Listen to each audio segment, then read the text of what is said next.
So our next speakers are Jemma Browne and Dawn Parke from BCU. Jemma is Associate Professor of Learning and Teaching at Birmingham School of Architecture and Design. And with Dawn, she co-leads the BA Design for Future Living course.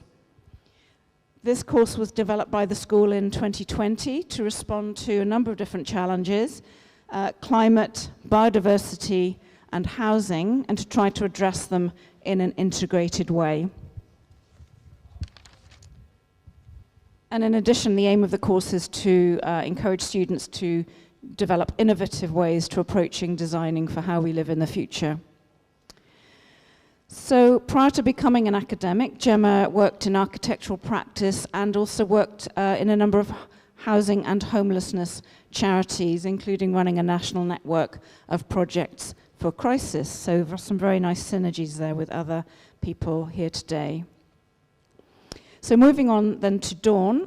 Dawn is lecturer in landscape architecture at the school, and Dawn's educational and work experience crosses a number of different disciplines. First of all, landscape architecture, urban design, architecture, product design, and garden design. And Dawn's been involved in a range of projects at local and international scales involving these disciplines, including small domestic architectural projects in the UK, as well as large-scale urban public realm developments in the Middle East. So thank you very much indeed. I'm going to hand you the mic and look forward to hearing what you've got to say. Thank you very much, Linda. And just to start by saying thank you to Linda and Craig, Agile Homes, and the other supporters of this incredible experience today in the room with having so many professionals and individuals from different sectors. It's really exciting for us because our course is very much, as Linda just mentioned there, about developing what we call future fit graduates who will be able to deal with these multiple challenges from the housing, climate, biodiversity, crises that we've been discussing this morning. So there are lots of people that hopefully we'll still have an opportunity to connect with a bit later, because there are a few points during our presentation where we will be asking you to actually get involved. You'll have to have your phones ready, if that's okay. But for us, when we were asking ourselves, where do we fit into the presentations today, we were thinking, well, a lot of what we want to get from today is actually from all of you. But at the same time, we are going to be able to talk about what we see as being kind of solutions to a lot of these crises, and those solutions coming from young people. So I'm not sure if all of the students that we had here earlier are still in the room, but it was really good to see a lot of students here in the room earlier. But we're going to talk about a number of different approaches and pedagogies that we use on our course to develop these future fit graduates. So thank you.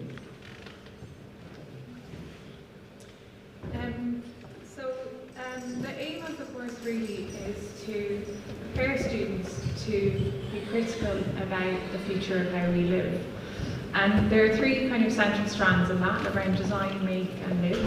And that involves engaging with practical hands-on experience through making, but also through pushing the conceptual and theoretical boundaries of how we live. And throughout the presentation you'll see some examples of students in studios or some kind of outputs that they've produced. And it's worth saying that actually we are currently in the third year of the programme.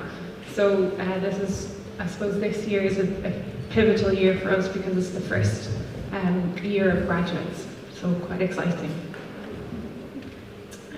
So the course is structured across 3 years, and we have studios that run across all of those years, but they're underpinned by history and theory modules about policy, asking them to think about what is radical housing policy. And what is unique in particular about our course is that it's a collaboration between another faculty, which is quite radical, believe it or not, in our university. So we're the first course to do that, to draw on skills, the technical skills, around modular housing and home building from our Faculty of Engineering. And throughout the course, wherever possible, we've tried to develop collaborations with architecture, landscape architecture, and design management. And probably not so visible there, but if you scan our QR code and visit our course, you get lots of information on that. Great, thank you, John. So what we're going to do, what we're going to do is just talk you through a number of the different elements that we feel really are helping us through picking up on those elements that Dawn talked about. One around education for sustainable development, so we'll be talking a little bit about some of the mindsets that we're looking to develop through using those pedagogies. We're also going to be talking about disruptive design and sustainable design literacy. So 50% of the students in BCU are from ethnic minority backgrounds, and a lot of our students are actually experiencing firsthand the social and geographical inequalities that have been picked up across the session so far. And we feel that it's our responsibility as educators to make them aware of those inequalities and to give them the skills and the knowledge necessary to deal with those and to challenge them, not only in their professional lives but also in their personal lives. So if we just move straight on to the next slide, if that's okay, brilliant, thank you. So I think Guy spoke to this most eloquently earlier, really, in terms of one of the most fundamental things that we feel that we need to do within our school is say we're not accepting business as usual any longer. So one of the starting points for that is saying, okay, what can we do differently? And this is where the idea of disruptive design is really key. So what we mean when we're, I think there are a lot of different kind of, this is used quite a lot, this terminology, but what we mean when we're thinking about it really is saying that we have to take the problem and understand that there are multiple contexts within which this needs to be understood. So really trying to encourage students to develop a very kind of deep understanding of the problems. So we've heard a lot of people talk about systemic problems this morning. So this is something that we're really trying to find lots of different ways at level 4, 5 and 6 to get students to engage with problems in those ways. Then and doing that, we're kind of zooming back out from their initial design problem and trying to understand what some of those systems are. So all of the different things that we've talked about this morning are around inclusive design, homelessness, government policy, housing finance, materials, zero carbon, are all really, really critical. And then finally, we're looking at finding creative interventions through both the ways that we teach and we run the projects, but also through coming at them from lots of different directions. So here on the screen, there's an example of something that we developed during the pandemic when we were forced to do so much teaching online. And we found actually that that was a great way to encourage collaboration across disciplines within our school, because the course is actually really important in the school in terms of fostering partnerships across different courses. So we have architecture, landscape architecture, urban design, product design, and interior architecture. So we're really looking across the scales, and we are able to try out a lot of different kind of more experimental ways of approaching problems. Another way in which we do that is, which we'll come back to a little bit later, is around embedding, Dawn's moving me on, embedding the UN Sustainable Development Goals. So I'll hand over to you at that point. Thanks. So Education for Sustainable Development is really a UNESCO initiative, and it aims to equip students and learners at any age, any level, with the skills, knowledge and attributes necessary to deal with the wicked problems and the unknown future that we know we're all facing. And I suppose one key aspect of that is about embedding the UN SDGs in the curriculum. And Jemma will talk a little bit later about systems thinking and how that's so pivotal for learners to understand the interrelationships between those. But in order to support educators to do that, UNESCO and a lot of other researchers have developed learning outcomes or key competencies to support us to actually look at how we integrate that into the curriculum and transform what we are teaching the students. And those competencies, I suppose this diagram frames it quite well, in that they're categorised into knowledge and skills, values and motivations, and also opportunities. So what we are going to now do is draw on your expertise, because I think the challenge for us is there are so many things we need to know. How do we decide what are the critical most important things facing all of our crises that we've been talking about today? So we are going to ask you to take your phones out, scan the QR code, and join a Slido, shamelessly gathering your knowledge and wisdom and expertise here to support us with our course development. It's all anonymous, so we don't have to worry about GDP or anything like that. But while Dawn just manages that Slido, I suppose, the key thing, as she said there really, is that we really feel that we want to get that information from you. We're really passionate about developing future fit graduates, and we think that there's so much in terms of the different areas of skills, knowledge and attributes that they need to develop. So it's going to be really interesting for us to look at this. We're talking about graduates that can respond to the housing, environmental, climate, biodiversity crises and challenges. So I suppose really we can think about this being about all of our survivals. So later we'll return to another activity really that focuses on employability, particularly within the housing sector. But so far, we've got 14 participants still typing. We've got some really interesting results, and you can see them updating live on the screen. Any of them that have been mentioned several times will get bigger on the screen as well. So also, if you see some and you think, great idea, please re-enter it, and actually we'll start to see a prioritization of those skills on screen as well. So we'd be really happy actually to share this with you after the conference as well, if you're interested in keeping any of these results. So as they would, we're going to move on in a moment, but we'll keep these. Really, really interested to see collaboration staying there though at the centre. That's what we believe in very passionately. But then I've also enjoyed seeing empathy and kindness, and just as I was focusing on kindness or compassion, empathy came up. So I think that's brilliant for us. Thank you very much for participating in that. And as Dawn said, we'll be coming back to that shortly. So feel free to keep entering your responses as we move through the presentation.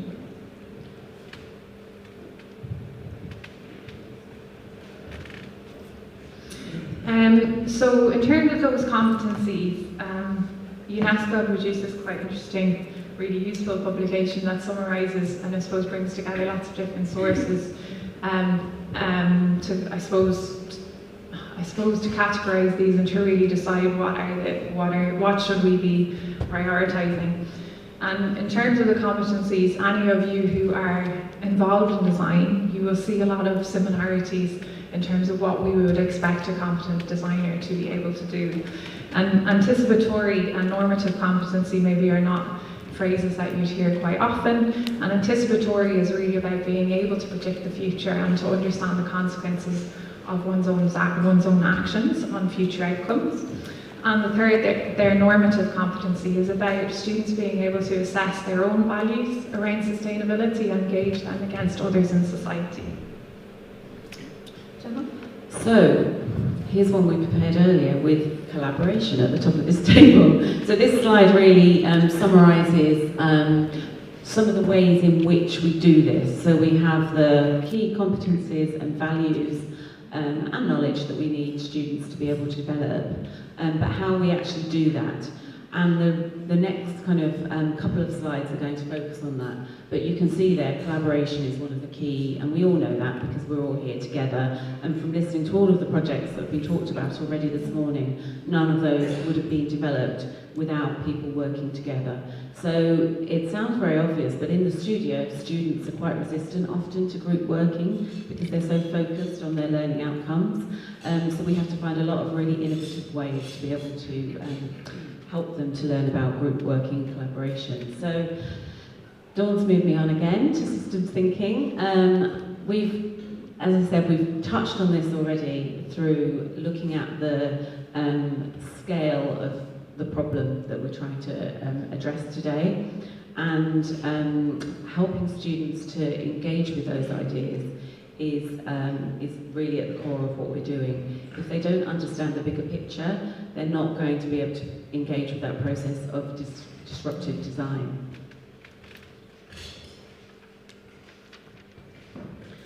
So bringing the disruptive design, education for sustainable development together, and systems thinking as well, I suppose.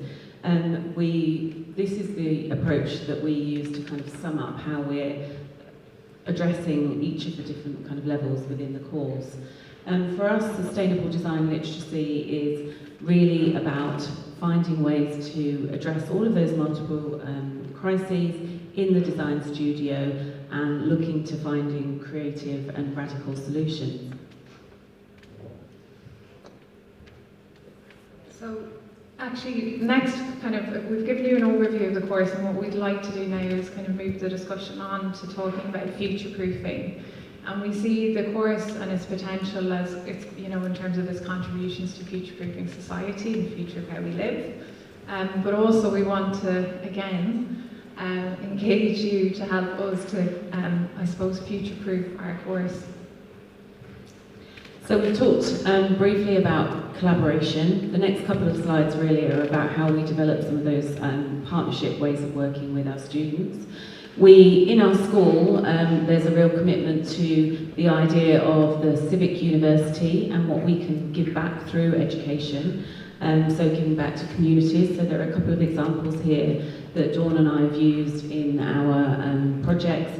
The first one is a community allotment and gardening project in Ward End, in quite a socially and economically deprived area of Birmingham, where the students are working in a vertical studio with Masters of Architecture students, and some of our first year Future Living students there during Welcome Week. And then another really interesting live collaborative project that we run every year is called Frameworks for Environmental Justice, and the scene on the image on the right-hand side of the slide is one of the proposals at the end of that the students developed, working with Birmingham City Council and their green manager and planning, looking at developing the idea of healthy living zones around the idea of the 20-minute city.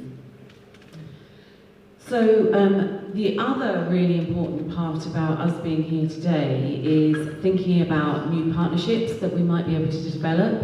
So we would say that if there's anything within this that you think your organisations might be able to contribute to, please do contact us at the end. We've already got a number of different partners who we work with who are shown here on the slide. There's not really time to talk about any of them in detail, so we're going to move on, but I would say please do reach out to us if you think you're interested in learning more about the course, so thank you. So I suppose the other aspect about future-proofing our course and thinking about it from the perspective of the student is the potential of accreditation. And on one hand, the reason we explicitly chose not to go for an accreditation with REBA on our course is because of the constraints that accreditation also brings and the control over learning outcomes, and I suppose the limited ability and autonomy we would have to actually transform the course agenda. But on the other hand, students want to know when they graduate they will be an architect, they will be a landscape architect, and that those roles, I suppose the potential to move into becoming a chartered member of those institutes. So that's, I suppose, a challenge for us currently, and we're thinking about potential other routes, perhaps not accreditation, but maybe more support and kind of stronger integration, maybe with some of you here today, hopefully. But so please do come and talk to us about that if you have any ideas. So pros and cons, we're not still, the jury's out on that one. But I suppose what we do need to be really conscious of is employability. And in terms of the skills we talked about earlier, obviously there will be some overlap with this, but we would like to ask you, working in the sector, involved in the sector, what you think our graduates would need to have in terms of skills, knowledge, attributes for you to employ them. So this is going to be our next Slido. So I'm going to move to that one. So it's the same, you don't need to rescan, so if you still have it open, I'm just going to switch to the next slide, but if you need to rescan, please do. I'll just say that whilst this sounds like a shameless plug for us to be kind of mining all of you for information to help us develop our course, what we're really doing is thinking about the future of education and what students and future graduates need to be able to develop, to be able to rise to the challenge, to do things differently. So I'm just going to interject before. Please choose 5. So if you could choose 5 from the list that you think are the most important. So I couldn't actually set a limit to how many you could choose. But actually what we are going to do is run another poll afterwards that, for any additional skills. So as you're looking through the list, if you see things that you think are critical but are not there, please take them.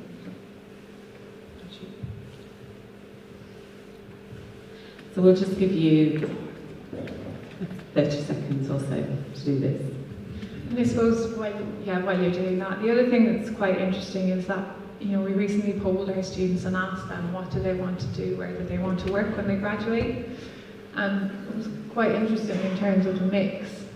And it was a fairly even mix in terms of I want to work in a design practice, I want to move into social housing, I want to be influential and influence the policy that's actually controlling what we can do.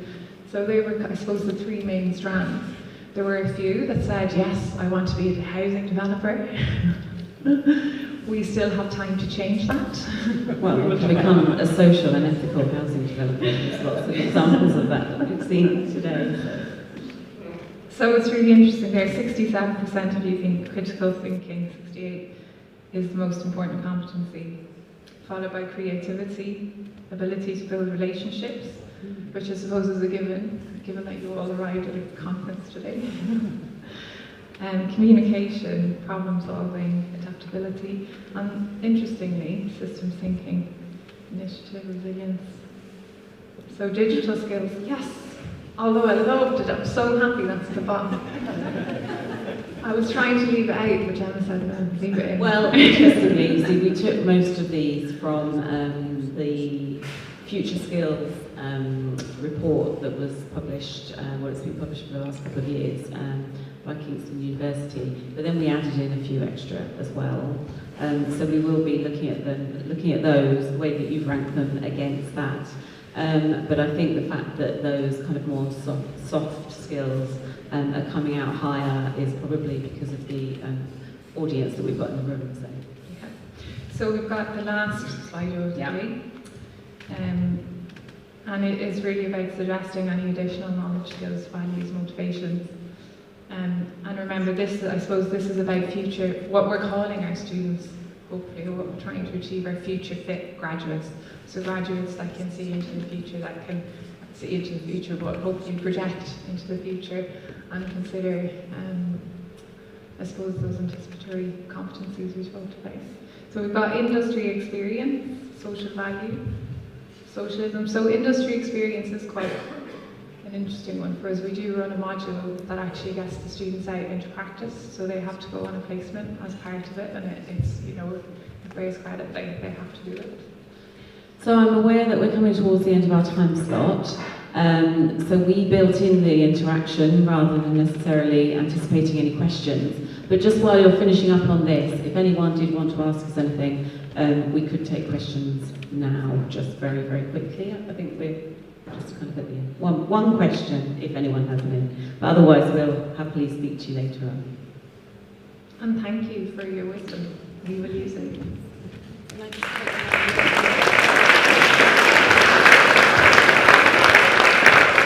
Okay, we're just going to do one question, so you'll have to do more, probably.